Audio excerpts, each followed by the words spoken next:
శివాభిషేకం చేసిన తర్వాత ఆకుపచ్చ రంగులో ఉండే ఆకుకూరలు ఎవరైనా బ్రాహ్మణుడికి దానం ఇవ్వాలి. దానివల్ల కూడా దరిద్రం తొలగిపోతుంది, ఖర్చులు తగ్గిపోతాయి.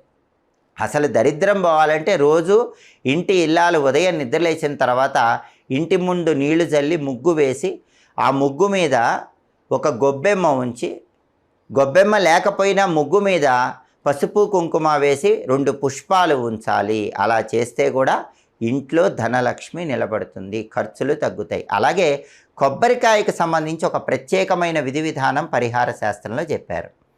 ఆ విధి విధానం ఏంటంటే, ఎక్కడైనా దేవాలయంలో పూజారి గారికి కొబ్బరికాయ ఇవ్వాలి. మళ్ళీ 3 రోజుల తర్వాత దేవాలయానికి వెళ్ళి కొబ్బరికాయ ఇవ్వాలి. ఇలా 48 కొబ్బరికాయలు ఎవరైతే ఇస్తారో వాళ్ళకి జీవితంలో దరిద్రం అనేది ఉండదు అని రహస్య పరిహార శాస్త్ర గ్రంథం